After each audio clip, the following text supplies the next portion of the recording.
Soy Giordani, tengo 32 años, y aquella tarde es bado en Puebla, frente al espejo de mi pequeño departamento en la colonia La Paz, me promet algo mientras acomodaba mi nico vestido decente. Llamas revelar a mi verdadera situación financiera hasta estar completamente segura de las intenciones reales de la familia de Dario.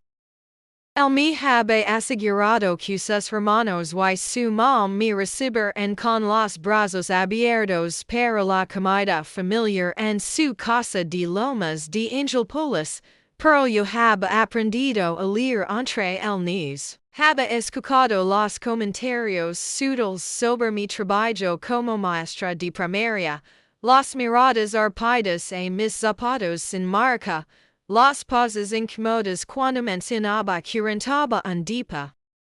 Ninguno de ellos sabe que los 240 millones de pesos que heard de mi abuelo, fundador de una de las cadenas agroindustriales más importantes del Bajo, estaban cuidadosamente guardados en fideicomisos y propiedades que administraba desde la discreción absoluta. Nadie imaginaba que esa chica sencilla que ligaba en transporte público era dueña de 3 edificios completos en el centro histórico de Puebla y tenía participaciones en proyectos inmobiliarios en Querétaro y Guadalajara.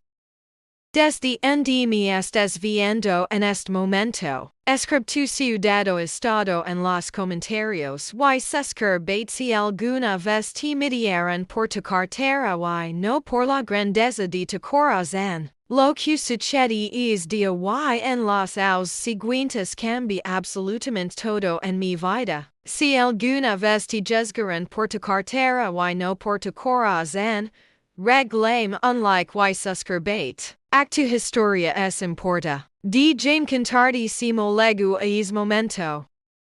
Todo comenzó ausentes, cuando conecta Dario en una cafetería de la avenida Juárez. Yo estaba corrigiendo exámenes de mis alumnos de cuarto grado, con mi laptop viejo y mi termo de café de casa, cuando él se acerca a pedirme prestado el cargador. Era guapo, de eso no hay duda.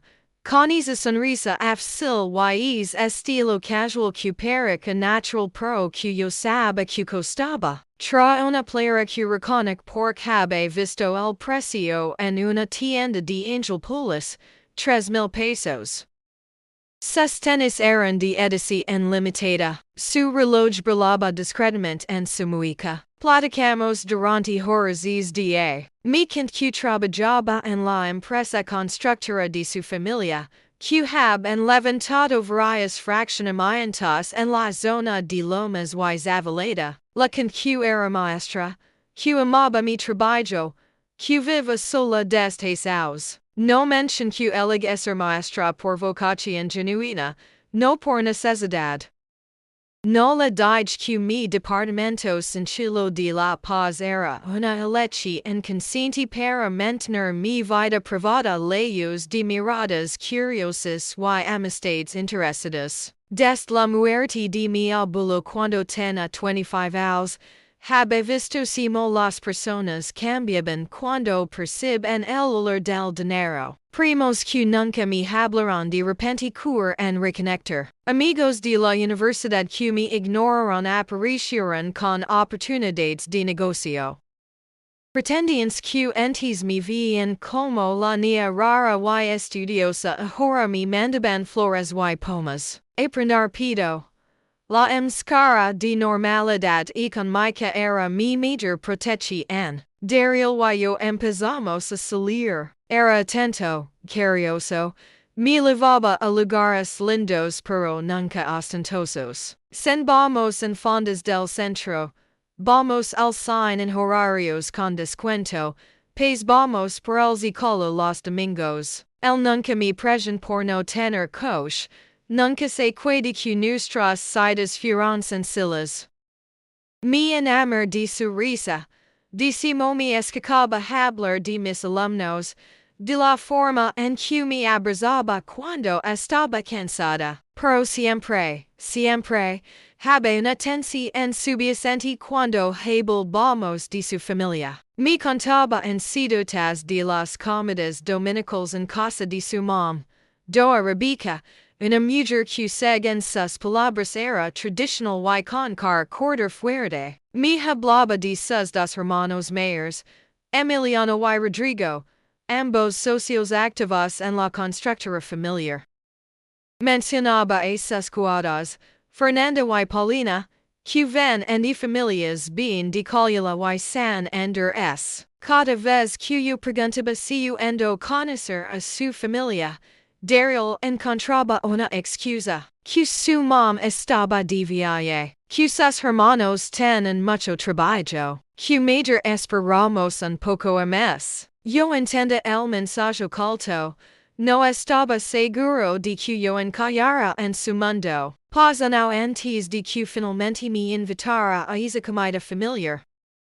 Para entonces, nuestra relación era aslida, o eso creía yo. Nos veíamos casi todos los días. Habíamos hablado de planes futuros, de viajes que haremos, decimos hacer a nuestra vida juntos. Pero esa invitación en leg con un tono extra. Few en miércoles por la noche. Estábamos cenando tacos en un puesto cerca de mi depa cuando Daryl, sin mirarme a los ojos, dijo que su mam insiste en conocerme. Que el esbado haba comida familiar y que ya no puede seguir pospondolo. Not la tensión en su mandíbula. La forma en que jugaba con la servilidad. La pregunta si estaba nervioso. Serio incómodo y me dijo que su familia puede ser un poco intensa, que no me preocupara, que lo importante era que nos ambamos. Esa noche, sola en mi departamento, tomé una decisión. Ira esa comida tal como era en apariencia. Giordani la maestra. La chica sencilla de clase media, sin auto propio ni lujos visibles. Si la familia de Daryl me aceptaba entonces tal vez vale la pena considerar revelar mi verdadera situación. Si me rechazaban, saber exactamente con qué tipo de personas estaba tratando. Habe aprendido esta lección de la manera más dolorosa con mi expareja als atrs, cuando mencioné casualmente que mi familia tenía propiedades. De la noche la mañana se volví posesivo, controlador interesado en cada detalle de mis finanzas. Esa experiencia me enseñó a ser cautelosa, a proteger mi privacidad como si fuera mi bien más preciado. Y el esbado leg con un cielo azul perfecto sobre Puebla. Me levanté temprano, hice mi rutina de meditación en que me ayudaba a centrarme y a ver mi cielo set. Al fondo, protegida en bolsas, estaba mi ropa cara, los vestidos de diciembre que compraba en mis viajes a la CDX, los tacones italianos, las bolsas de marca que solo usaba en eventos de negocios cuando me reúna con mis asesores financieros o asiste a juntas de inversionistas. Pos mis manos por esas telas finas y las deja en su lugar. Elegant vestido sin chilo color azul chelo que haba comprado en el centro, de esos que cuestan 400 pesos y que son lindos pero claramente no son de boutique. Mis zapatos eran flats negros y modos, sin marca visible. Mi bolsa era de imitación en piel, partica y piquia. Mi maculipinas, solo lo necesario. Mi recog el cabello en una coleta simple. Cuando me vi al espejo, vi exactamente lo que quería proyectar, una chica normal, trabajadora, sin pretensiones. Guard mi iPhone tilmo modelo y sac mi teléfono secundario, no MSB5 que usaba precisamente para estas ocasiones. Los detalles importan cuando quieres pasar desapercibida. Daryl paz por las 2 de la tarde. Vena en su camioneta. Una jeep negra cumentan e impeccable. Cuando aber la puerta de mi edificio y lo vi esperando, not algo en su expresión. Una mezcla de ternura y algo ms.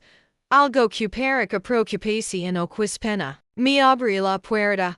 Mi haya de subir y durante el trayecto de la paz hacia lomas de Angel Pulis estuvo calado de lo normal. Yo miraba por la ventana si el pasaje cambiaba, si las casas modestas daban paso a fraccionamientos con nombres en inglés, si las calles se volven más amplias y los jardines más verdes y cuidados. La pregunta estaba bien. Mi tom la mano y mi dijo que su familia puede ser un poco directa, que no tomara nada personal, que lo importante era que él me amaba. Sent un nudo en el estómago, pero respirando. Había tomado la decisión de hacer esta prueba, y la llevar hasta el final. La casa de Doa Rebeca no era una casa, era una mansión. Port en el trico con piedra de cantera, jardín enorme con fuente central, coquera para cesados donde estaban estacionadas dos camionetas ms de lujo y un sedán alemán. Daryl station y antes de bajar me apret la mano. Entramos por un recibidor con piso de Roma y un candel que deb acostar lo que yo ganaba entre aos como maestra. Aunque obviamente no necesitaba el salario para vivir. Había un olor a perfume caro mezclado con el aroma de comida que ven de algún lugar de la casa. Escuch voces risas, el tintinio de copas. Daryl me guía una terraza enorme con vista a la ciudad, donde estaba reunida su familia. Doa Rebeca fue la primera en voltear. Era una mujer de unos 60 años, elegante de esa manera que solo da el dinero de generaciones, con un corte de cabello perfecto, aretes de oro con diamantes, y un vestido casual que yo sabe que costaba más de 15,000 pesos porque había visto uno similar en una tienda de Polanco. Me mir de arriba abajo en 2 segundos. Y en esos 2 segundos supe que ya había tomado una decisión soberana. Daryl hizo las presentaciones. Doa Rebeca me tendía la mano con una sonrisa que no ligaba a sus ojos, de esas sonrisas sociales que perfeccionas cuando has vivido toda tu vida en círculos exclusivos. Me dijo mucho gusto con un tono educado pero faro. Los hermanos de Daryl, Emiliano y Rodrigo, me saludaron con ms cálidas, aunque not sus miradas arpidas a mi vestido sencillo, a mi bolsa sin marca. Sus esposas, Fernanda y Paulina, me dieron besos en la mejilla con ese aire de superioridad apenas disimulado. Fernanda trae una blusa que reconoce como de una marca que solo vende en tiendas muy específicas de Monterrey y CDX, y Paulina tiene en la mueca un cartier que brillaba deliberadamente bajo el sol de la tarde. Habe otros familiares, 2 primos de Daryl con sus parejas, todos vestidos en ese estilo casual costoso que domina la gente de dinero. Me ofrecieron algo de tomar. Padagua. Vi las miradas que se cruzaron. Pasa breve.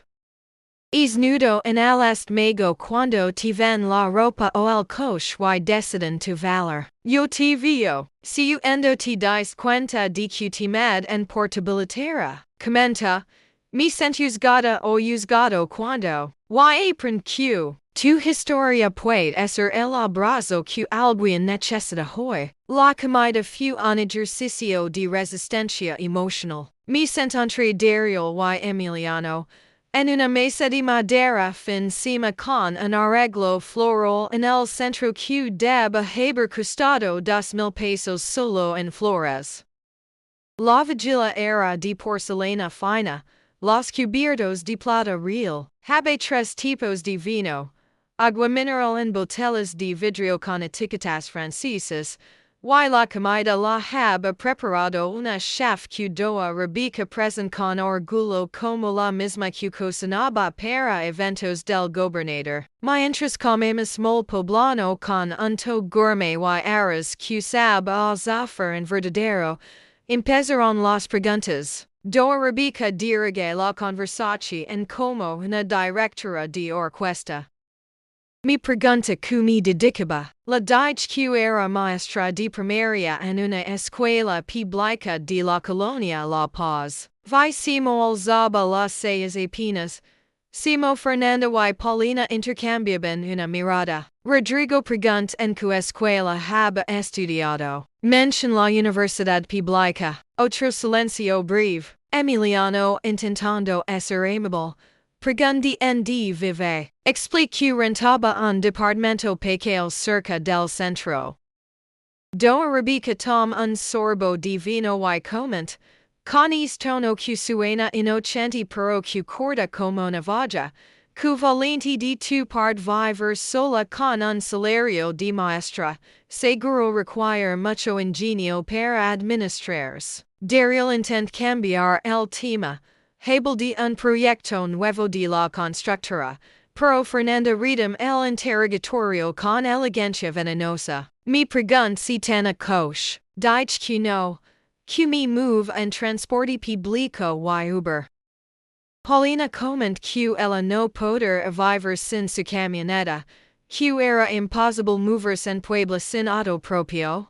Que peligroso debe ser para Doa Rebeca adi que en su familia siempre haben valorado la estabilidad económica y la capacidad de mantener cierto estándar de vida. Que Daryl haba crecido con ciertas comodidades y que era importante que su futura pareja pudiera no solo compartir sino aportar a ese estilo de vida. Sent la mandíbula de Daryl tensarse a mi lado.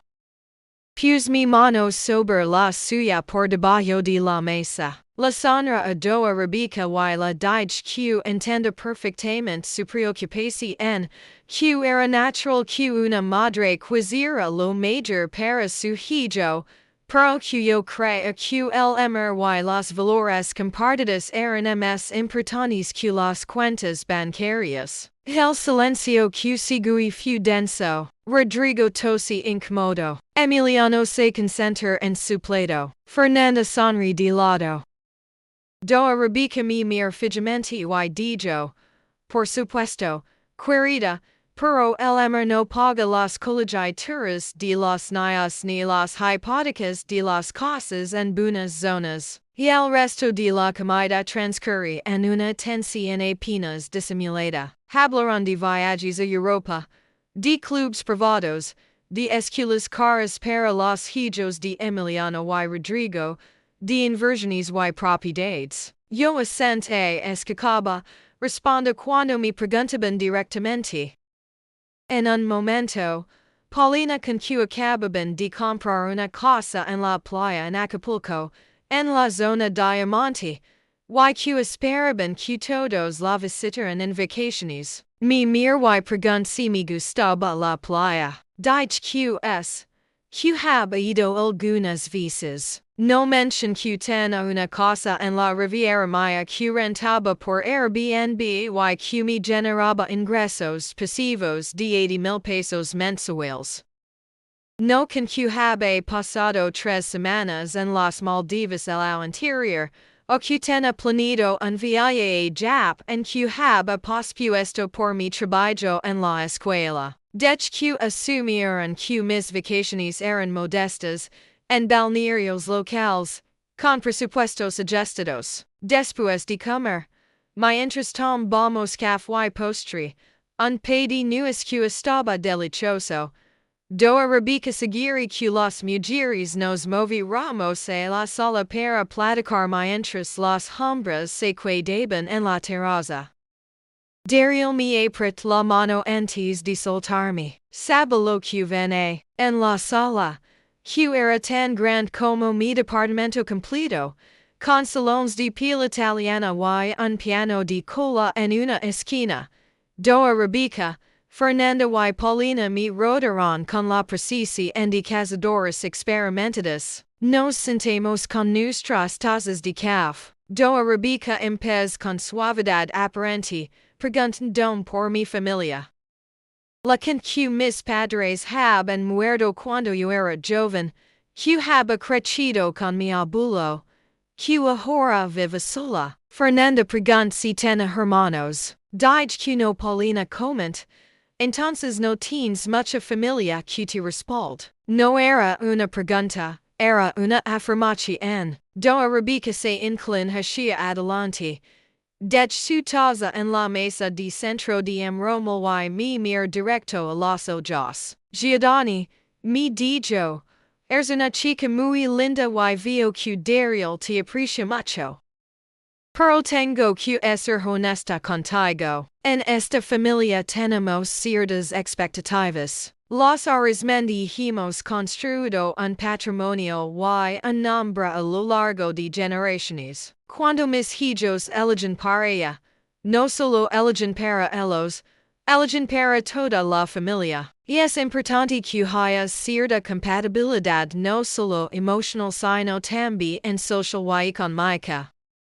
¿Te entiendes, verdad? No lo digo con mala intención, pero una maestra de escuela pública, viviendo en renta, sin auto, sin familia que la respalde, sin un futuro financiero claro, no es exactamente lo que habíamos imaginado para Daryl. Sent el golpe de sus palabras pero mantuve mi rostro sereno. Fernanda Adi, con falsa dulzura, que no me sentira mal, que simplemente era realista pensar en el futuro, en los hijos, en el estilo de vida que Daryl merece mantener. Paulina dijo que ella vena de una familia de médicos, que había apretado conexiones y estabilidad a su matrimonio con Rodrigo, que eso era lo normal en familias como la de ellos. Do arabica continuo. No digo que rompan eso es de chisi en de ustedes, pero es creo que deber es reflexionar si realmente puedes darle a Daryl lo que necesita. Piensa en los sacrificios que el tender a que hacer. Piensa en si mover en sus amigos, sus socios de negocio. Piensa en tus propias limitaciones. A veces el amor no es suficiente y es bien reconocerlo antes de que todos salgan lastimados. Respir profundo. Les agradezco su honestidad. Les digo que entiendo su preocupación y que lo platicar con Daryl. Do arabica sonríe, satisfecha, creyendo que había sembrado la suficiente duda. Regresamos a la terraza. Daryl me vio la cara y supo que algo había pasado. Nos despedimos media hora después. En el auto, Daryl manejaba en silencio, con los nudillos blancos sobre el volante.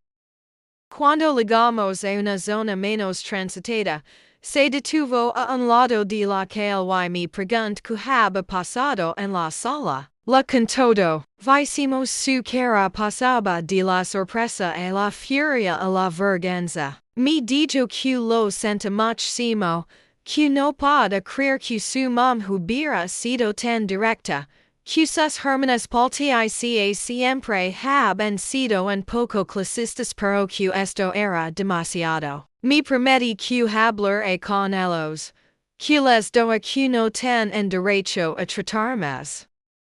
Yo le puse una mano en la mejilla y le dije que estaba bien, que entiendo que las familias fueron protectoras, pero que necesitaba pensar. La verdad es que en ese momento, sentada en esa camioneta, con el sol poniendo sobre Puebla, tomé una decisión. Iba a ver que tanto valor ten a Daryl, que tanto estaba dispuesto a defender lo nuestro contra las presiones de su familia. No le revelar a mi verdadera situación financiera todavía. Dejaré que las cosas se desarrollaran naturalmente. Si él me elige sobre las expectativas de su familia, entonces tal vez valdrá la pena construir algo juntos. Si de la presión, Major saberlo ahora que después de casarnos y tener hijos. Las siguientes semanas fueron tensas. Daryl me contaba que su mom la preguntaba constantemente si vamos a terminar, que Fernanda y Paulina hack en comentarios pasivo-agresivos sobre en las comidas familiares, que sus hermanos la dejan que pensara bien en su futuro. Él me aseguraba que no les hacía caso, que me amaba, que juntos superaremos esto. Pero yo notaba cambios sutiles. Empecé a sugerir que tal vez yo podría buscar un trabajo mejor pagado, pues en una escuela privada. Mention que conoce alguien que pueda conseguirme un puesto administrativo en una empresa. Como que si nos casamos. Él me apoyará económicamente. Pero que será importante que yo también contribuyera de alguna manera visible para su familia. Cada comentario era como una gota de veneno. No lo culpaba completamente. Entiendo la presión en que estaba recibiendo, pero me duele ver cómo poco a poco empezaba a dudar de nuestra relación no por quien era yo como persona, sino por lo que aparentaba económicamente. Pasaron 2 meses y mes. Un viernes por la noche, Daryl llega a mi departamento con una expresión en que nunca la había visto. Se senta en mi pequeño sofá, al que había comprado en una tienda de segunda mano para mantener las apariencias, y me dijo que necesitábamos hablar. Mi corazón se acelera. Me sent frente a él. Me tomó las manos. Giordani dijo te amo. Eso no cambia. Pero he estado pensando mucho. Mi familia es importante para no puedo simplemente ignorar sus preocupaciones. Ellos han trabajado duro por lo que tienen y quieren que yo esté con alguien que pueda caminar a mi lado en ese nivel de vida. No es que cree que vales menos por ser maestra, es solo que, en la práctica, será muy difícil para nosotros. Yo tengo compromisos, eventos, un estilo de vida que he mantenido siempre. Tender es que hacer sacrificios enormes para encajar. Y no así es justo perderdizo. Y honestamente, tampoco así yo puedo hacer los sacrificios de ir en contra de toda mi familia por esta relación. Tal vez deberemos tomar un tiempo, pensar las cosas con claridad. Sent como si me hubieran vachado un balde de agua fría. No era exactamente una ruptura, pero casi. La pregunta realmente estaba dispuesto a dejarme ir por la presión de su familia. Me mira con ojos tristes y dijo que no sabe, que estaba confundido, que necesitaba espacio para pensar. Me pide que nos diéramos unas semanas sin vernos, excepto cada palabra me costaba. Cuando se fue esa noche, me quedé sentada en mi sofá, en la oscuridad de mi departamento sencillo, rodeada de mis muebles modestos y mi vida construida cuidadosamente para parecer ordinaria. Y lor, no porque me importara su dinero o el de su familia, lor porque había empezado a creer que Daryl era diferente, que puede ver más all de las apariencias. Me había equivocado. Una semana después decidí que necesitaba un cambio de escenario. Era verano, tenía vacaciones de la escuela. La mía Cesara financiera Marisol, quien era una de las pocas personas que conozco a mi verdadera situación. Tenía una reunión pendiente en la ciudad de Cinco con las inversionistas de uno de mis edificios en Polanco. Aprovechando el viaje, me di permiso de hacer yo misma por unos días. Reserve una suite en el Stiti Regis, un hotel de lujo en Paseo de la Reforma. Sac mi ropa cara, mis zapatos de diciembre, mis bolsas ópticas. Me hice una cita en el spa.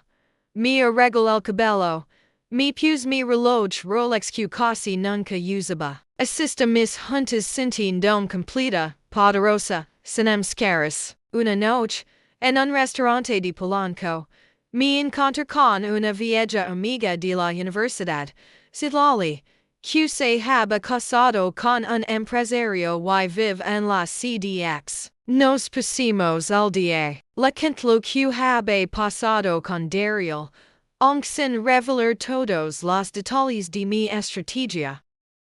Ella me dijo algo que se me quedó grabado. Giordani, si alguien no puede amarte cuando cree que no tienes nada, no merece estar contigo cuando descubra que lo tienes todo. Regers a Puebla sin dom renovada pero también triste. Daryl me había mandado algunos mensajes durante la semana, preguntando si mo estaba, diciendo que me extrañaba. La responde brevemente, con cordialidad pero distancia. 2 semanas después del tiempo que nos habíamos dado, me llamó y me pide que nos vayamos. Quedamos en la misma cafetería donde nos habíamos conocido. Le conocieras, como si no hubiera dormido bien. Me dijo que me había extrañado muchísimo, que había sido un idiota, que no quería perderme. La pregunta que había cambiado. Me explicó que había tenido una pelea fuerte con su mom, que le había dicho que su opinión sobre no era justa, que él me amaba y que eso debe ser suficiente. Me mostró mensajes donde le había puesto el mites a sus hermanos sobre sus comentarios.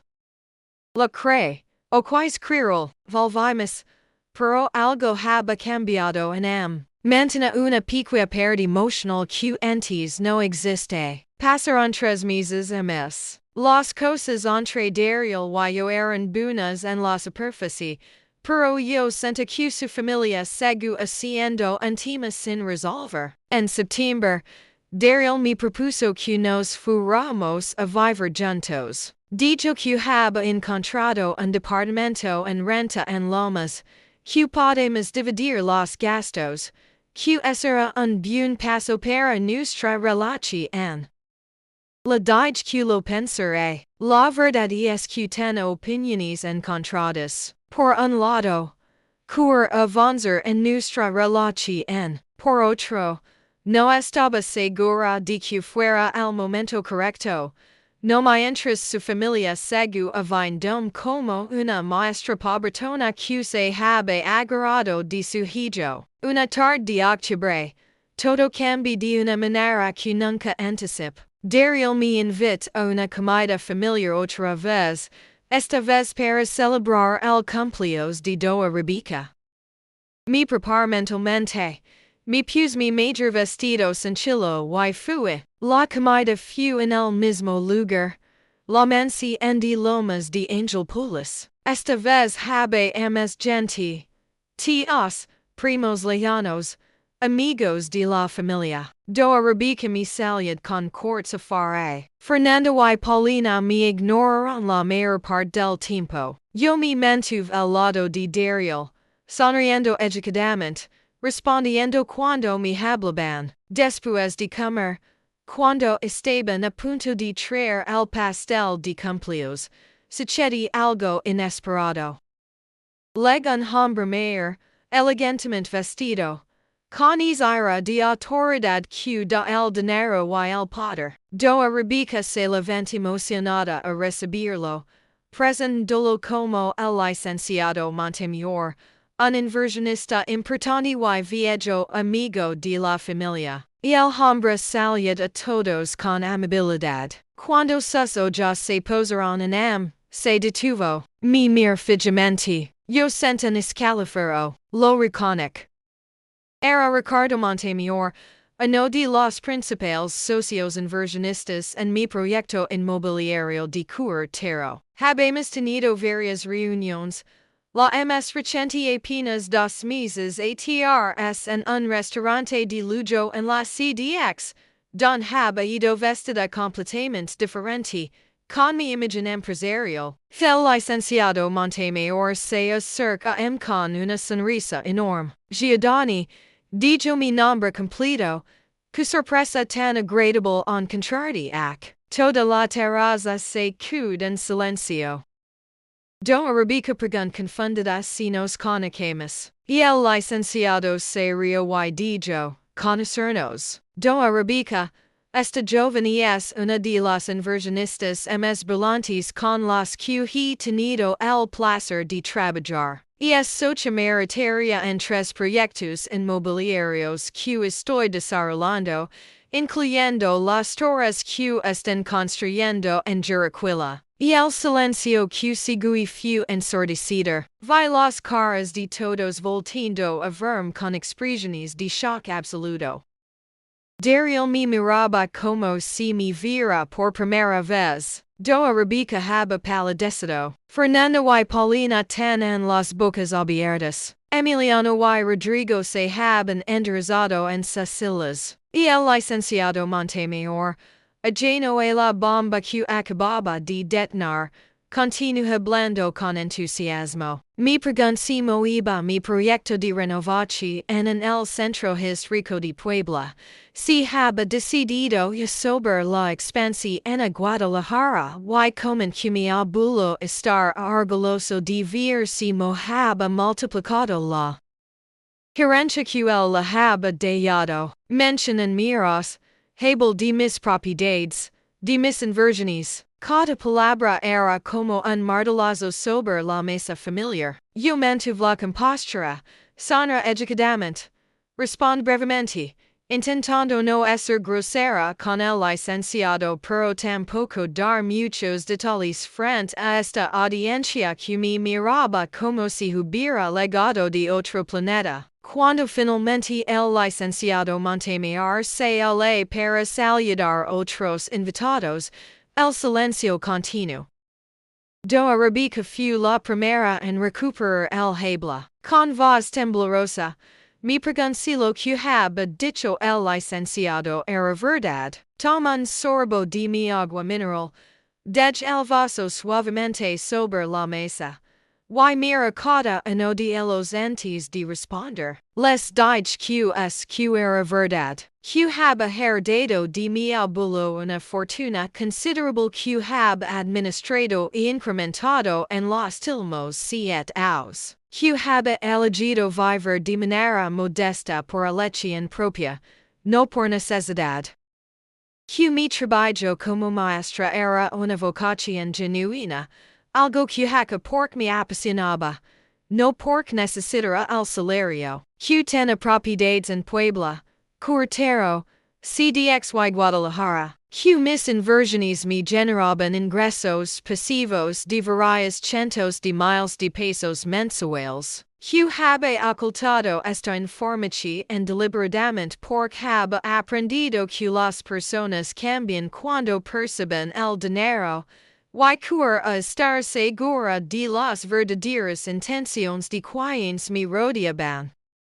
Daryl finalmente habló, con voz casi inaudible, preguntó por que nunca le haba dicho nada. Lo mir directo a los ojos y la respond con calma pero firmeza. Le dije que cuando nos conocemos, haba tomado la decisión inconsciente de vivir como una persona normal, de clase media, para protegerme de las personas interesadas solo en mi dinero. Que cuando me invita a conocer a su familia, vi una oportunidad perfecta para probarlos, para ver si podían valorarme por quien era como persona y no por mi cuenta bancaria. Que claramente haba falado esa prueba de manera espectacular. Que su mamá me haba dicho en la cara que yo no era suficiente, que no estaba a la altura, que deba reflexionar si puede darle a Daryl lo que necesitaba.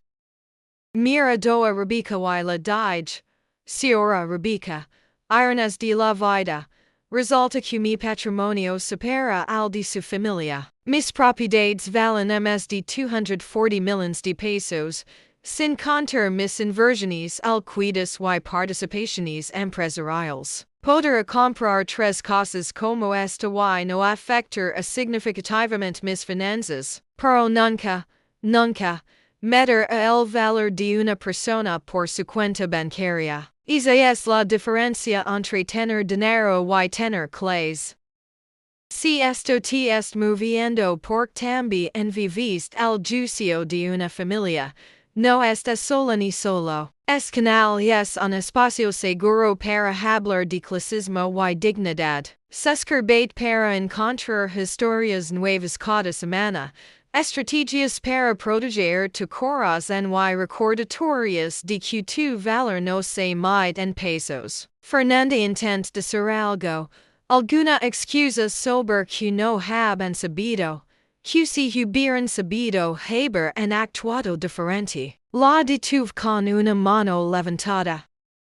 La dije que exactamente era el problema. Que su trato hacia no debe haber dependido de mi cuenta bancaria. Que si yo hubiera sido realmente una maestra de clase media sin fortuna heredada, eso no me haber hecho menos valiosa como persona o como potencial pareja para Daryl. Que el clasismo que habían mostrado deck a todos sobre ellos y nada sobre Paulina, con la cara roja, murmur que simplemente estaban protegiendo a la familia.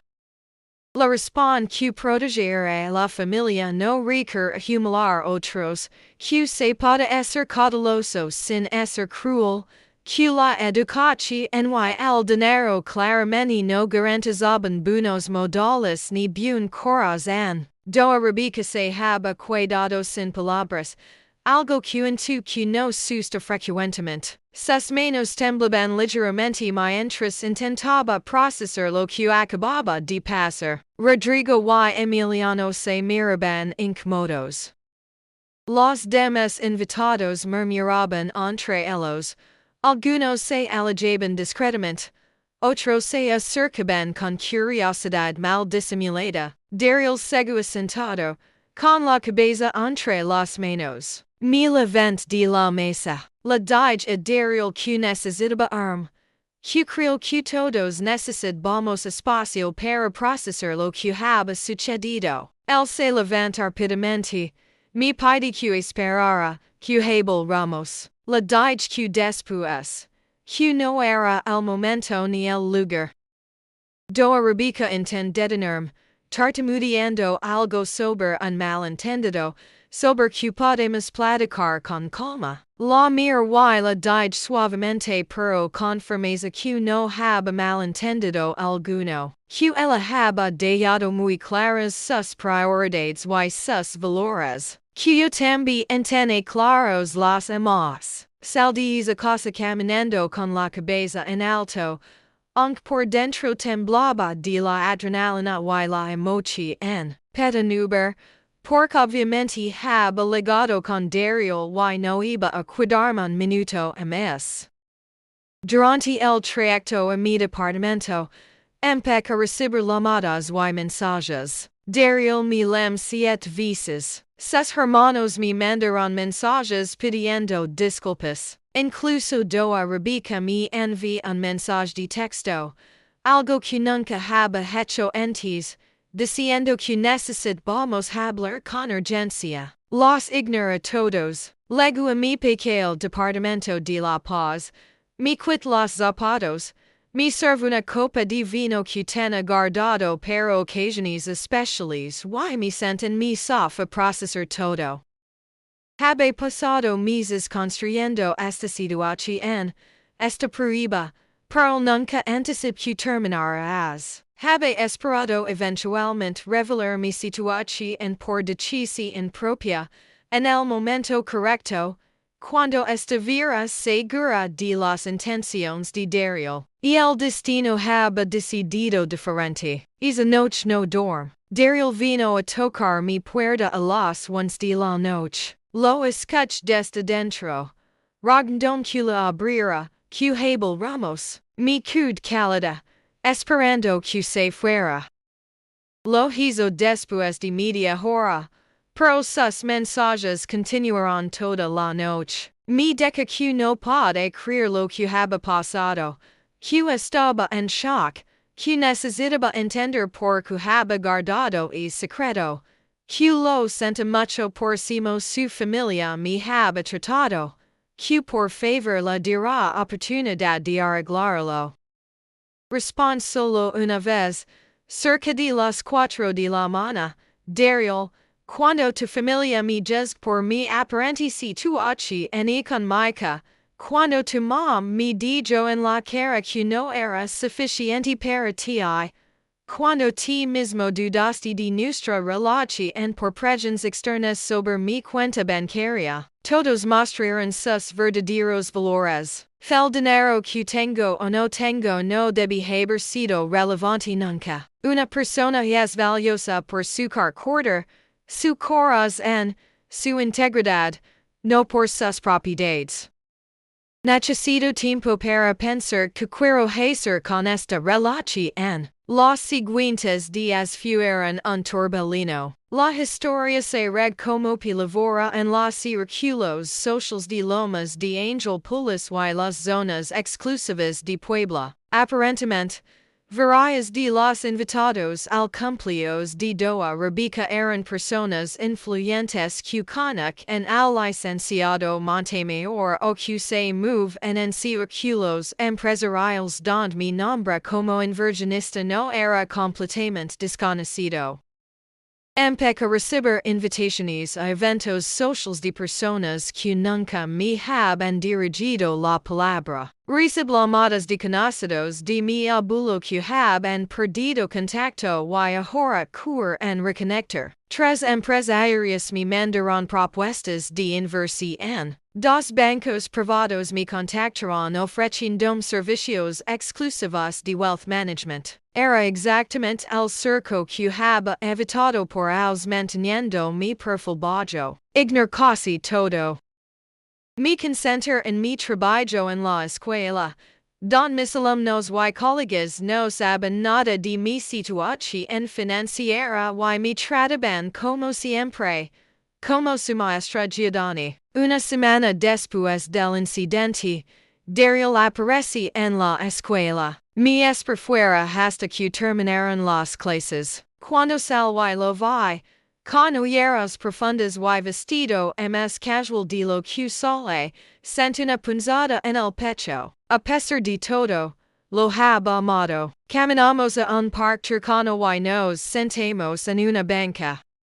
Me pide perdón de 1000 maneras diferentes. Me dijo que haba sido un cobarde, que haba dejado que las opiniones de su familia nublaran su juicio, que nunca debe dudar de nosotros. Me explicó desde el cumpleaños de su mom, no haba parado de pensar en todo, encima me haba conocido, en nuestra relación, en lo que realmente importaba. Me dijo que no le importaba mi dinero, que de hecho se senta avergonzado de que eso hubiera sido tema de conversación en alguna vez. Que quería estar conmigo por quien era, no por lo que tiene. Le pregunté directamente, ¿haber has llegado a esta conclusión si el licenciado Montemayor no hubiera revelado mi situación? O seguirás dudando de nosotros por las presiones de tu mom. Se quedó callado largo rato. Finalmente admití que no lo sabe. Que tal vez la revelación haba sido un golpe necesario para que él viera sus propias fallas y prejuicios.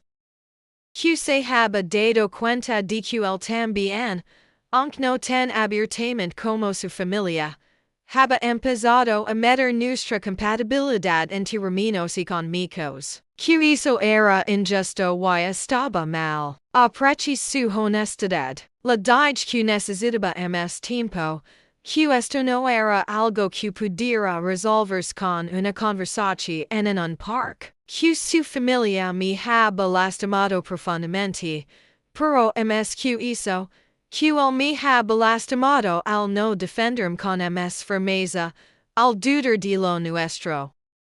Que el amor no era suficiente si no van acompañado de respeto, de confianza, di la volente para enfrentar presiones externas. La ped que me dirá espacio.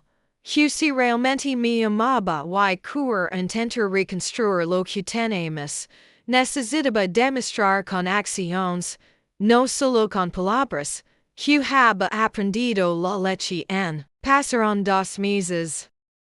En ese tiempo, Daryl me respetó el espacio que había pedido, aunque me mandaba un mensaje cada semana, simple, sin presión, diciendo que pensaba en mí que esperar el tiempo que fuera necesario. Su por conocidos mutuos que había tenido una confrontación fuerte con su mom, que les había puesto el más claros a sus hermanos sobre meterse en su vida personal, que había declinado asistir a varias comidas familiares en protesta por si me habían tratado. Do Rebecca intenta contactarme directamente 2 veces. La primera vez me envió un arreglo floral gigante a la escuela con una nota pidiendo disculpas. No respondo. La segunda vez se presenta en mi departamento. Abre la puerta pero no la dejo pasar. Me ofrece disculpas formales. Me dijo que había juzgado mal. Que ahora entiendo que yo era exactamente el tipo de persona que quiera para su hijo, exitosa, trabajadora, inteligente.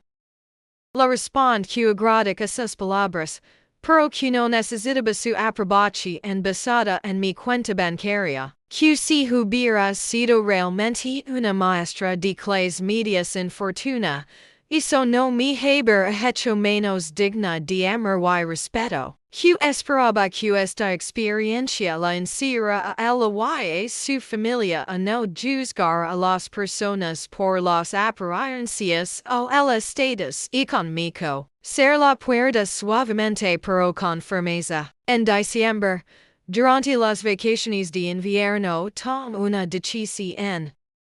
Necesitaba alejarme de Puebla por un tiempo, procesar todo lo sucedido, reconectarme conmigo misma. Reserve un viaje de 3 semanas a Europa, algo que había pospuesto por años. Visité Spa, Francia, Italia. Me host en hoteles de lujo, como en restaurantes con estrellas Michelin, comprar en boutiques de theater, visit museos y galerías. Me permite ser completamente yo misma, sin máscaras, sin pretender ser alguien que no era. Fue liberador y sanador.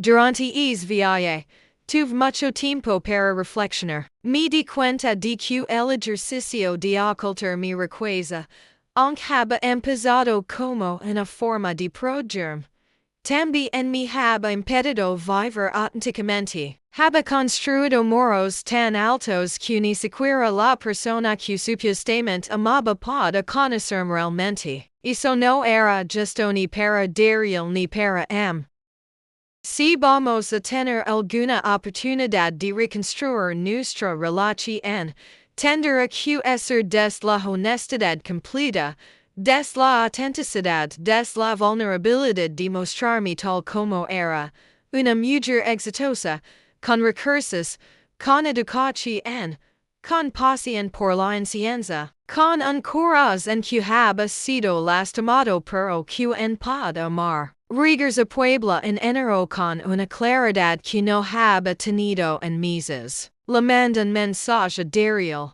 Estoy lista para hablar. Nos vimos en un café neutral, no el de nuestro primer encuentro sino en un nuevo, como es émbolo de un nuevo comienzo potencial. Pasamos horas conversando, la con toda la historia, porque había ocultado mi situación. Las experiencias previas que me habían llevado a construir esa máscara de normalidad, si me había sentido cada comentario de su familia, cada duda de él. Le expliqué que no había sido un juego cruel sino una estrategia de supervivencia emocional que había desarrollado después de años de ver si el dinero se acabó de las personas. Daryl escuchó sin interrumpir. Cuando terminé, compartí sus propias reflexiones. Mi dijo que los tilmos meses haban sido los más difíciles de su vida, pero también los más reveladores. Que se haba dado cuenta de su ento haba internalizado los valores superficiales de su familia sin cuestionarlos. Que haba crecido en un ambiente donde el dinero y el estatus eran marcadores de valor. Y que nunca haba examinado críticamente esa filosofía hasta que me conocí y luego casi me perdí. Que entienda por que haba hecho lo que hice, aunque doliera que no hubiera confiado en el completamente. Que cura a ganarse esa confianza si yo le daba la oportunidad. La dije que si vamos a intentarlo de nuevo, necesitaba que las cosas fueran diferentes. Que ya no iba a ocultar quién era yo realmente, lo cual significaba que su familia tender a que aceptar no porque tuviera dinero, sino a pesar de tenerlo, como la persona que soy. Que necesitaba que él estableciera almights claros con su mam y hermanos sobre su participación en nuestra relación. Que no toleraré más comentarios clasistas o juicios sobre mi persona, sobre mi profesión o sobre cualquier aspecto de mi vida. Que si en algún momento volve a sentir que dudaba de por presiones externas, terminaré la relación definitivamente. Daryl acepta todas mis condiciones. Me pide que le dará una oportunidad más, no como el Daryl que haba dudado, sino como el hombre que haba aprendido una de las lecciones más importantes de su vida. Después de pensarlo cuidadosamente acepta. Pero esta vez, entraba a la relación con los ojos completamente abiertos, sin ilusiones sobre las dificultades que enfrentaremos. Los meses siguientes fueron una etapa de reconstrucción. Daryl cumplió su palabra. Tuvo conversaciones difíciles con su familia. Do a Rebecca, para su cardido, hizo un esfuerzo genuino por cambiar su actitud hacia Nunca llegamos a ser cercanos, pero desarrollamos un respeto mutuo. Fernando y Paulina se disculparon formalmente, aunque siempre hubo una cierta tensión en nuestras interacciones. Los hermanos de Daryl fueron más abiertos, especialmente Emiliano, quien en privado me confesó que siempre haba pensado que su familia era demasiado preocupada por las apariencias pero que nunca haba tenido el valor de decirlo abiertamente. Daryl y yo empezamos a construir una relación más auténtica. La mostra mi otra vida, las juntas de negocios, las propiedades que administraba, los proyectos en los que invertí. Se mostra genuinamente interesado y impresionado, no por el dinero sino por mi visión empresarial y mi trabajo duro. También mantuve mi trabajo como maestra, algo que ahora él entiende y apoyaba completamente, reconociendo que mi vocación no tiene nada que ver con necesidad económica sino con pasión genuina por la educación. Ano después de la revelación accidental en el cumpleaños de Doa Rebecca, Daryl me propuso matrimonio. No fue en un restaurante lujoso ni en un viaje exótico. Fue en mi salón de clases, después de que mis alumnos prepararon una sorpresa con carteles y dibujos preguntando si quería a casarme con el Sir Daryl. Mi era delante pupitres pequeños y decoraciones de papel crepe, con un anillo sencillo pero hermoso, y me dijo que quería a pasar el resto de su vida conmigo, aprendiendo de creciendo conmigo, construyendo una familia donde los valores reales importan más que las apariencias. La dije que es. No porque hubiera perdido completamente todo lo que haba pasado, las heridas emocionales estaban sanando, sino porque veía un cambio genuino en él, un compromiso real de ser mayor, de enfrentar sus propios prejuicios y los de su familia. Nos casamos 6 meses después en una ceremonia tima. No fue la boda ostentosa que doa Rebecca probablemente hab imaginado para su hijo menor. Fue en el jardín de una hacienda pequeña en las afueras de Puebla, con 50 invitados cercanos, maestros de mi escuela, amigos genuinos de ambos, algunos colegas de negocios y más la familia de Daryl que asistí con una actitud completamente diferente a la del primer encuentro. Mi vestido era hermoso pero no excesivo. La decoración era elegante pero sencilla. La comida era deliciosa pero local, preparada por cocineras poblanas tradicionales. Fue perfecto porque reflejaba quienes ramos realmente como pareja, una mezcla de mundos, de valores, de experiencias, unidos por un amor que habe sobrevivido pruebas difíciles. Durante la recepción, doa Rebecca se acerca mientras yo estaba sola por un momento. Me tomó de las manos y me dijo algo que nunca olvidar. Giovanni, no fui justa contigo. Juzgo un libro por su portada y casi le costó a mi hijo la mayor cosa que le ha pasado. He aprendido de tims de lo que probablemente sepas. Me insiste que la verdadera clase no viene de las cuentas bancarias ni de los apellidos, sino de cómo tratamos a los demás, especialmente a quienes creemos que están por debajo de nosotros en la escala social. Gracias por darlo a Daryl y a nuestra familia una segunda oportunidad que no merecemos. Le apret las manos y le agradezco sus palabras.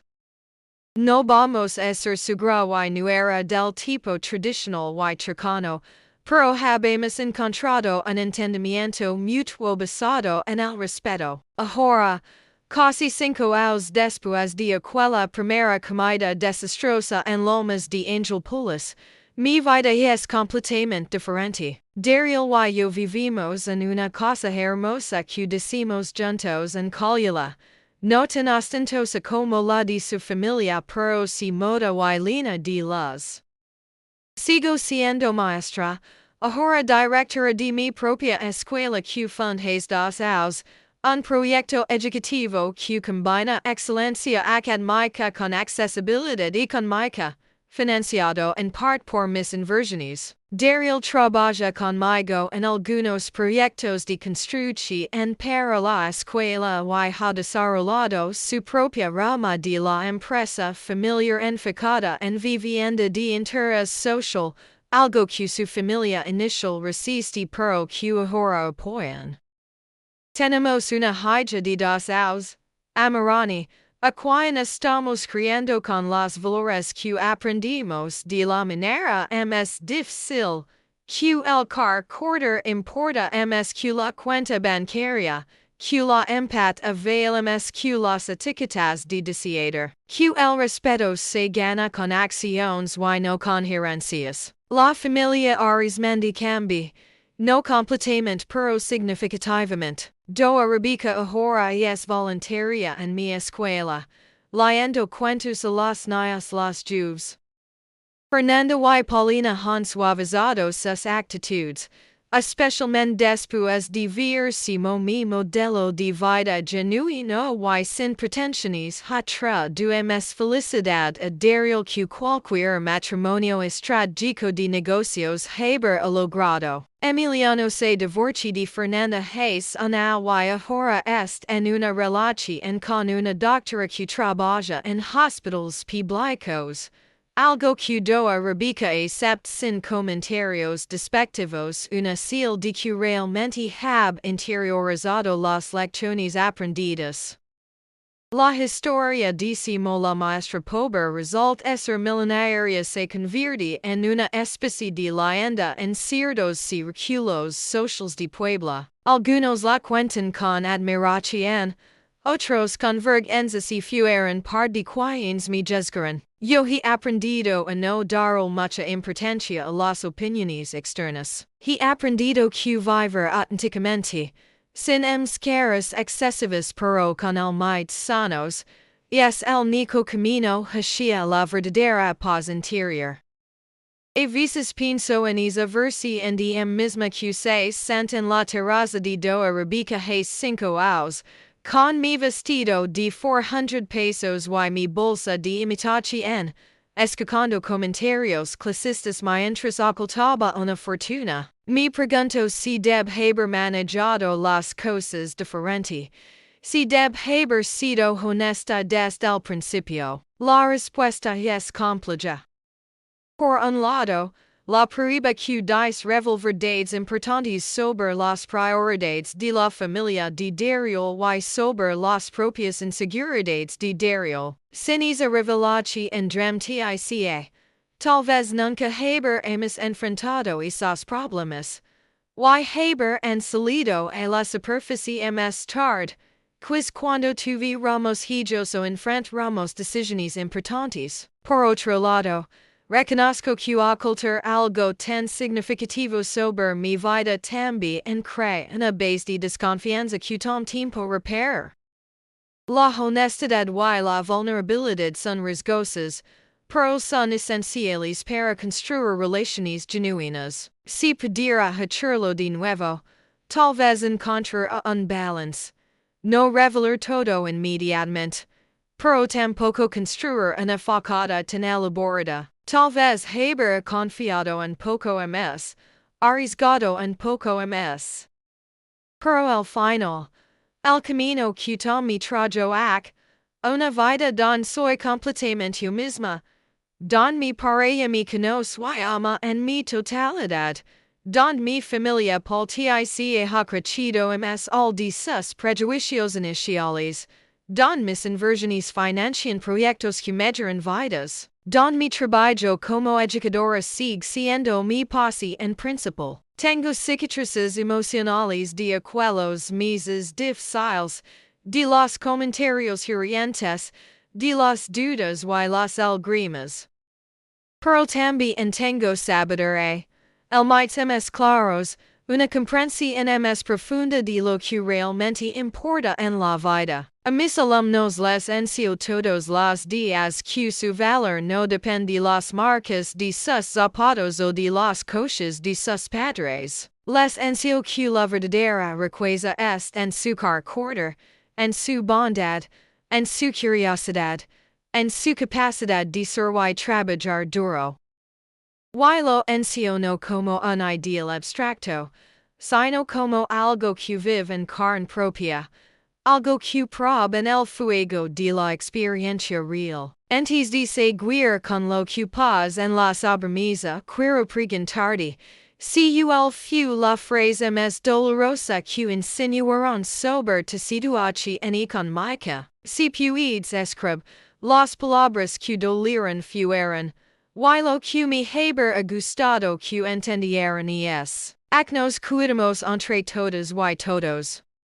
Si miro hacia atrás a toda esta historia, hay momentos específicos que se destacan como puntos de inflexión. El primero fue cuando tomé la decisión consciente de ocultar mi riqueza al conocer a Daryl. Esa decisión estaba fundamentada en experiencias previas dolorosas, en haber visto el lado más oscuro de la naturaleza humana cuando el dinero entra en la ecuación. Mi ex-novio de la universidad, cuando descubrí que mi familia tenía propiedades, cambié completamente.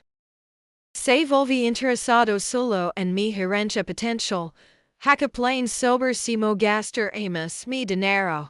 Me presentaba con sus amigos enfatizando que yo venía de una familia acadalada. Me sentir como un boleto de lotería, no como una persona. Cuando terminé esa relación, me prometió nunca más dar a que el dinero definiera si las personas me veían o me trataban. Dio nace mi alter ego. Giordani la maestra sencilla, era una protección, pero también era una prisión. El segundo punto de inflexión fue la primera comida en casa de Doa Rebeca. Cada comentario clasista, Cada mirada de arriba abajo, cada sugerencia apenas velada de que uno estaba a la altura, confirmaba mis peores temores sobre si las personas de dinero antiguo veían a quienes perciben como de clase inferior, pero también en mi dio información en valiosa. Vi simo Daryl reaccionaba. Simo intentaba defenderme pero sin la suficiente firmeza. Simo la presión de su familia lo afectaba. Vi las dinámicas de poder en esa familia. Do Arabica como matriarca controladora, los hermanos mayores siguiendo su ejemplo, los cuidados reforzando las jerarquías sociales. Era un ecosistema completo de privilegio no examinado, de clasismo normalizado, de prejuicios pasados de generación en generación como si fueran tradiciones valiosas. Y el tercer punto de inflexión fue cuando Daryl me pide que tomáramos un tiempo. Es momento de casi ruptura me dolí profundamente, pero también fue clarificador. Me mostró que incluso alguien que deja marm pod a dudar de es amor cuando las presiones externas se vuelven incómodas. Me ens que el amor, por más bonito que sea, necesita ser acompañado de columna vertebral de valente para defender lo que crees correcto, de disposición para enfrentar a tu propia familia cuando están equivocados. Daryl no había mostrado esas cualidades en ese momento, y eso fue una revelación dolorosa pero necesaria. Y el cuarto punto de inflexión fue, por supuesto, la revelación accidental por parte del licenciado Montemayor. No fue como lo había planeado. En mis fantasías de justicia, yo había elegido el momento perfecto, había controlado la narrativa, había revelado mi situación de manera dramática pero controlada. En cambio, el universo decide por mí, y tal vez fue mayor as la sorpresa genuina de todos, la imposibilidad de preparar caras sociales o respuestas calculadas reveló las reacciones hemisóticas. Vi el shock, la vergüenza, el arrepentimiento instantáneo en las caras de la familia Arizmendi. Vi simo do a Rebecca, siempre tan compuesta, perda completamente su compostura. Vi simo Fernando y Paulina, que me habían tratado con condescendencia apenas velada. De repente no saben de poner sus miradas.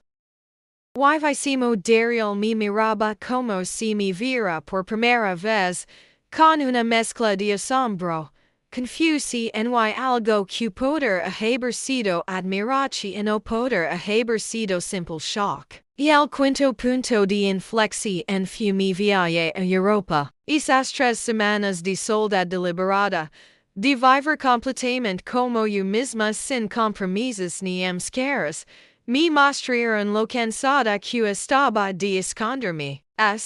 Ocultar mi riqueza me había protegido de personas interesadas y de juicios superficiales.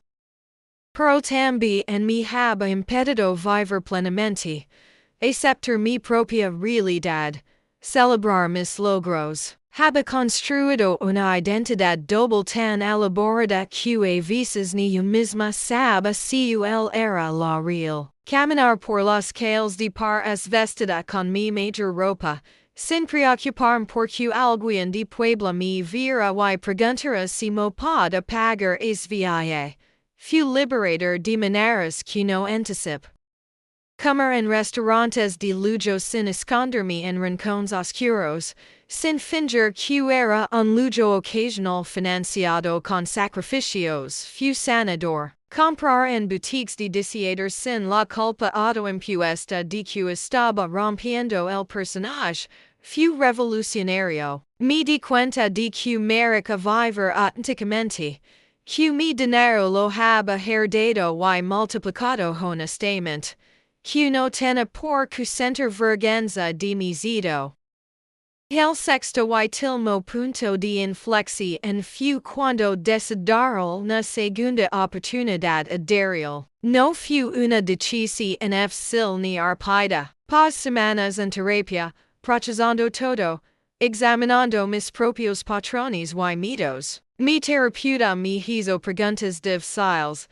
Estaba perdonando a Daryl por amor genuino o por miedo a la soledad. Había visto cambios reales en él solo palabras bonitas. Estaba dispuesta a enfrentar a su familia de nuevo o estaba configurando para más dolor. Pode realmente confiar otra vez después de la traición emocional que se cuando de nosotros. Las respuestas no fueron simples. Decidieron otra oportunidad por vías furiosos concretos de cambio. Las conversaciones difíciles que tuvo con su familia, los límites que establecí, la forma en que rechazó invitaciones familiares en solidaridad conmigo, vi vulnerabilidad en él, disposición en para examinar sus propios prejuicios internalizados. Y también reconoce mi propia parte de responsabilidad. Había construido una prueba sin avisarlo, había mantenido una mentira por omisión durante 2 años. Ninguno de nosotros era inocente, pero ambos estábamos dispuestos a crecer. Los años siguientes trajeron sus propios desafíos. Integrar mi vida pública como inversionista con mi vida como educadora fue complicado. Algunos padres de familia en mi escuela se enteran de mi situación financiera y cambiaron su actitud hacia mí. Algunos se volvieron excesivamente deferentes, otros desconfiados, preguntando si mi proyecto educativo era caridad condescendiente. Tuve que navegar esas percepciones con cuidado, siendo transparente sobre mis intenciones pero también estableciendo límites profesionales claros. Con la familia de Daryl, hubo momentos de retroceso. Do arabico ocasionalmente con enviejos patrones, haciendo comentarios sobre nuestro círculo o sugiriendo actividades que hacen en cierto nivel económico como requisito para pertenencia. Cada vez, Daryl o yo, a veces ambos, la confrontamos con respeto pero firmeza. Gradualmente, esos comentarios se volvieron menos frecuentes. Fernando y Paulina tomaron más tiempo en realmente cambiar sus actitudes, pero la llegada de Amarani, nuestra hija, suaves muchas cosas. Y es difícil mantener prejuicios clasistas cuando estás enamorada de una sobrina que es producto de la unión en que una vez juzgaste como inadecuada. Con el tiempo, desarrolló una filosofía sobre el dinero y las relaciones que trato de vivir diariamente. Creo que el dinero es una herramienta, no una identidad. Creo que ocultar tu situación financiera puede ser necesario inicialmente para protegerte, pero no debe convertirse en una forma de vida permanente porque la autenticidad es esencial para conexiones genuinas. Creo que las personas de recursos tienen una responsabilidad especial de no perpetuar clasismo y de usar su privilegio para crear oportunidades para otros. Creo que puedes ser rico y humilde, exitoso y empático, próspero y generoso. Pero también creo que esas cualidades requieren trabajo consciente, especialmente si creciste en ambientes de privilegio donde el clasismo era normalizado. Enseño estos valores a mis alumnos no con sermones sino con ejemplos concretos. Cuando una estudiante de familia humilde sobresale académicamente, me aseguro de que tenga acceso a las mismas oportunidades que los estudiantes de familias más acomodadas. Cuando un alumno de familia rica muestra actitudes despectivas hacia compañeros de menos recursos, tengo conversaciones directas sobre empatía y respeto. Cuando organizo eventos escolares, me aseguro de que son accesibles para todas las familias, sin crear jerarquías basadas en quien puede donar más o vestir mayor. Mi escuela, Calmacac Educativo, Se ha convertido en un modelo de lo que creo es posible cuando combinas recursos con valores genuinos. Tenemos instalaciones de primera clase financiadas por mis inversiones, pero cobramos colegiaturas en escala vil basada en la capacidad de pago de cada familia. Tenemos un programa de becas robusto. Nuestros maestros están bien pagados por creo que la educación es la profesión es importante y debe ser compensada como tal. Organizamos talleres para padres sobre crianza sin clasismo, sobre cómo hablar con los hijos sobre diferencias económicas, sobre cómo enseñar gratitud sin culpa. Es mi forma de tomar todo lo que aprendí mi experiencia con la familia arismendi y convertirlo en algo positivo y transformador. Daryl ha sido un socio increíble en este proyecto. Su trasfondo en construcción ha sido invaluable para decir y mantener las instalaciones escolares. Su experiencia navegando expectativas familiares sobre carrera y dinero le ha dado perspectiva para aconsejar a padres que enfrentan dilemas similares. Y su propia jornada de desaprender clasismo ha sido un testimonio poderoso para otros hombres en nuestra comunidad que tal vez nunca han examinado sus propios prejuicios. No es perfecto.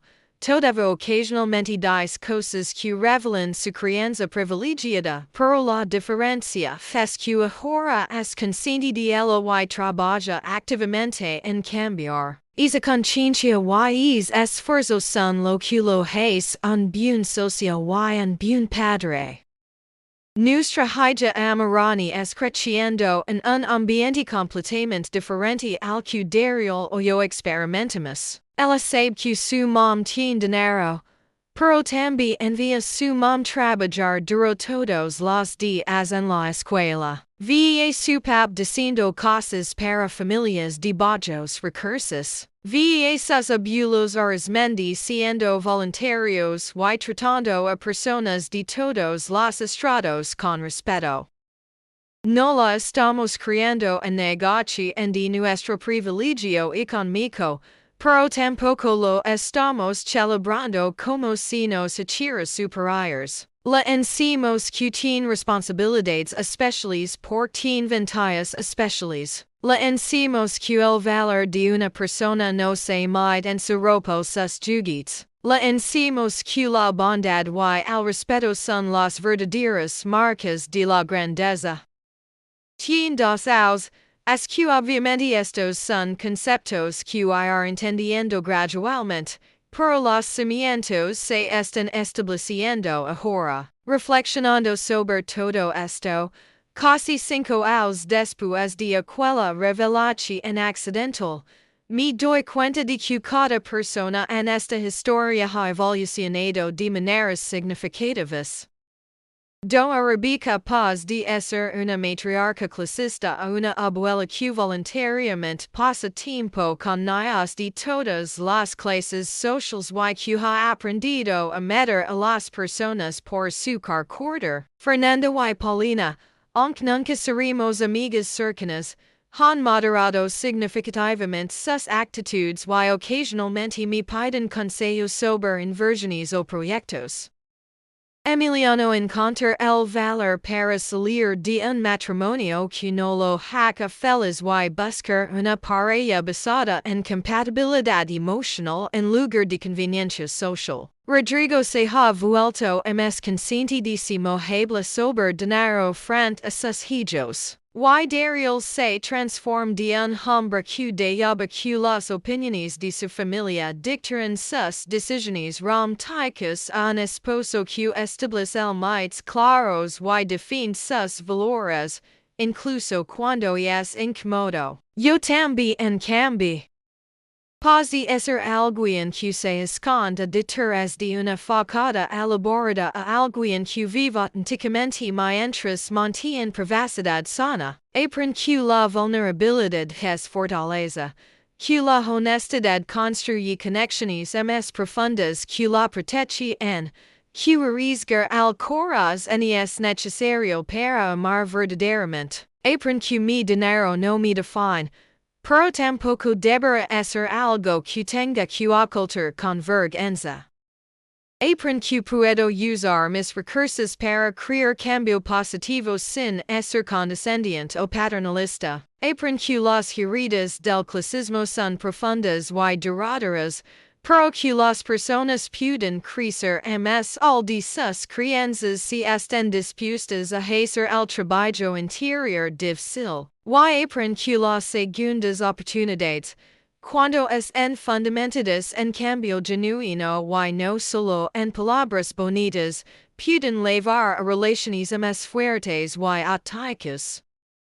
Si estás leyendo esto y alguna vez has sentido el aguijón del clasismo, quiero que sepas que tu experiencia es válida. Si te han juzgado por tu ropa, tu colonia, tu escuela, tu trabajo, tu coche la falta de uno, eso dice todo sobre los prejuicios de quienes te juzgaron y nada sobre tu valor real. Si alguna vez has dudado de ti mismo o ti mismo porque no encajabas en ciertos círculos sociales, recuerda que los círculos que requieren sacrificar tu autenticidad para pertenecer no son dignos de ti. Si estás en una relación en donde para o su familia te hacen sentir menos que por tu situación económica, tienes derecho a exigir respeto o aliarte. Y el amor real no se mide en pesos, no se cuantifica en propiedades, no se valida con marcas de ropa o modelos de coches. Y el amor real se construye en respeto mutuo, en admiración por el carácter del otro, en apoyo durante dificultades, en celebración decididos en la voluntad de crecer juntos incluso cuando es difícil. Si algo de esta historia te resuena, te invito a suscribirte. Ac honoremos lo que duele. Compartimos formas de cuidarnos y recordemos que la pertenencia no se compra. Tu experiencia importa. Nuestra comunidad te recibe con cariño. A veces me preguntan si me arrepiento de haber ocultado mi riqueza, si no haber sido más fácil ser honesta desde el principio. La respuesta es complicada. Ocultar algo tan significativo crea complicaciones y dolores que poder en haberse evitado. Pero también me dio información invaluable sobre el carácter de las personas en mi vida. Me mostró que en pod amarme cuando creen que no tienen nada. Me reveló los prejuicios profundamente arraigados en la familia de mi pareja. Me forcé darío a confrontar sus propios valores y prioridades de una manera que no haber sucedido de otra forma. Y me en sobre misma. Sobre mis miedos, mis mecanismos de protección, mi necesidad de control, mi capacidad de perdón.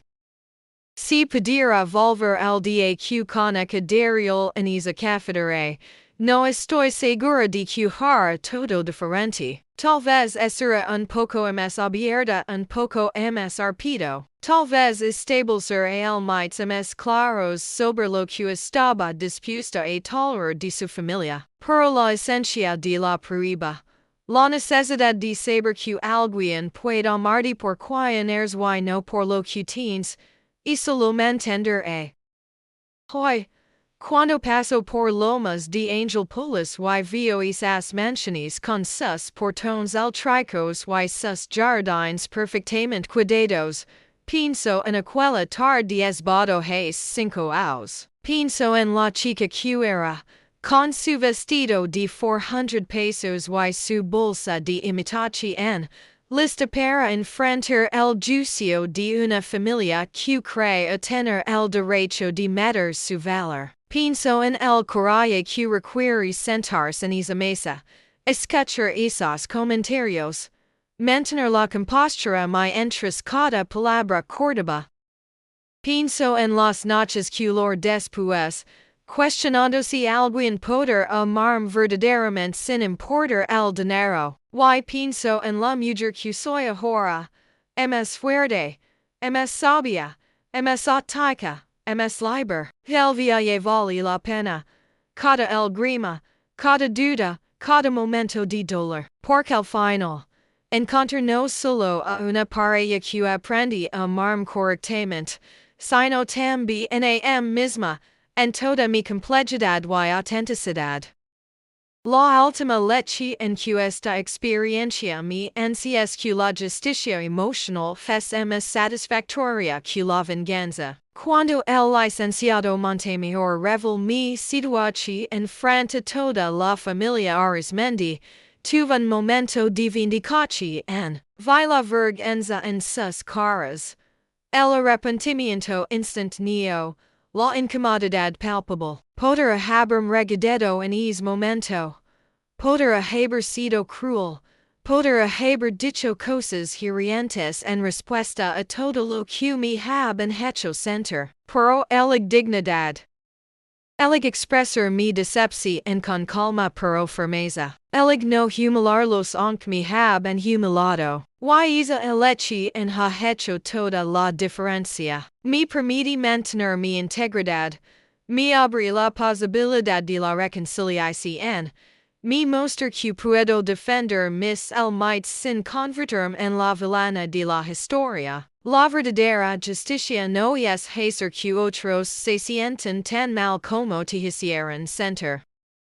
La verdadera justicia es vivir tan bien, tan auténticamente, tan plenamente, que su juicio previo se vuelve irrelevante. Y esa es exactamente la vida que he construido. Una vida donde cada mañana me despierto al lado de un hombre que me ama completamente, que conoce todos mis secretos, que me ha visto en mis mejores y peores momentos. Una vida donde voy a trabajar a una escuela que es la manifestación física de mis valores, donde cada día impacto vidas de estudiantes que aprender a meter a las personas por su corder y no por su cuenta bancaria. Una vida donde me haya crecer entendiendo que el privilegio viene con responsabilidad, que la bondad es más valiosa que cualquier herencia, que el respeto se gana y no se compra.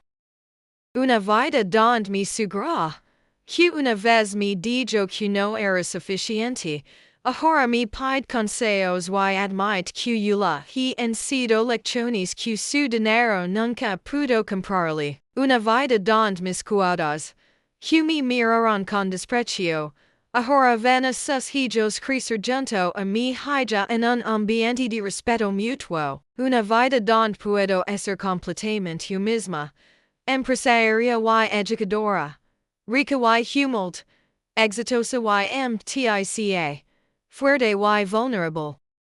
Si esta historia te abraza, comptela con alguien que lo necesite. Tu experiencia cuenta y acti cremas. Recuerda siempre que tu valor como persona no se encuentra en tu colonia, tu coche, tu ropa o tu cuenta bancaria. Tu valor es en tu corazón, tu integridad, tu bondad, tu resiliencia. Es encima tratas a las demás cuando no tienes nada que ganar. Es en tu capacidad de amar auténticamente, de perdonar sanamente, de crecer constantemente.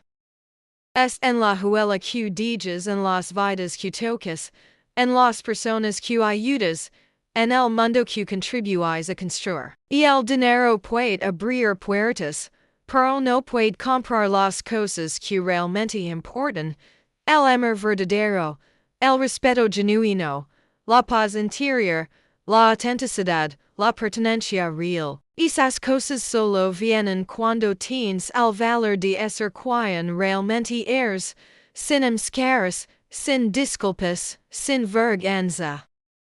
Y si estás en una situación donde están juzgando por lo que aparentas o no aparentas tener, donde una familia o una pareja te está haciendo sentir menos que porque no cumples con sus expectativas económicas bien, no eres ti, son ellos. Su incapacidad de ver tu valor es su limitación, no tu deficiencia. Mereces ser amada y respetada exactamente como eres. Mereces una pareja que te defienda contra su familia si es necesario.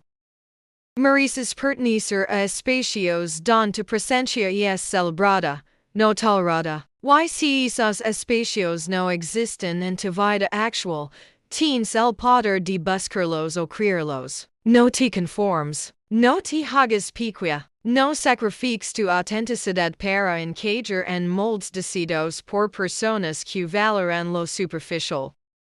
Porque al final del día, cuando estás sola contigo misma, lo único que importa es si viviste con integridad, si amaste con valiente, si te mantuviste fiel a tus valores incluso cuando fue difícil. Esta es mi historia, la historia de una maestra que resulta ser milenaria. Pero es importante, la historia de una mujer que aprende a valorarse correctamente, a exigir el respeto que merece, a construir una vida auténtica a pesar del miedo y el dolor. Y es la historia de una familia que aprende lecciones difíciles sobre clasismo y prejuicio. Y es la historia de un hombre que tuvo el valor de desaprender comportamientos tóxicos y crecer. Y es la historia de las segundas oportunidades, cuando en fundamentadas en cambio real, pueden llevar a finales felices que nadie anticipa. Y es la historia de la verdadera riqueza no se mide en pesos sino en amor, respeto, autenticidad y propósito. Esa es la riqueza que tengo hoy, y no la cambiaré por nada. Gracias por escuchar mi historia. Gracias por estar en esta comunidad donde nos apoyamos mutuamente contra el clasismo y el juicio. Suscríbete si no lo has hecho. Comparte esta historia con alguien que necesite escucharla. Y sobre todo, recuerda siempre, tu valor no se mide en pesos. Tu valor es infinito simplemente por ser quien eres.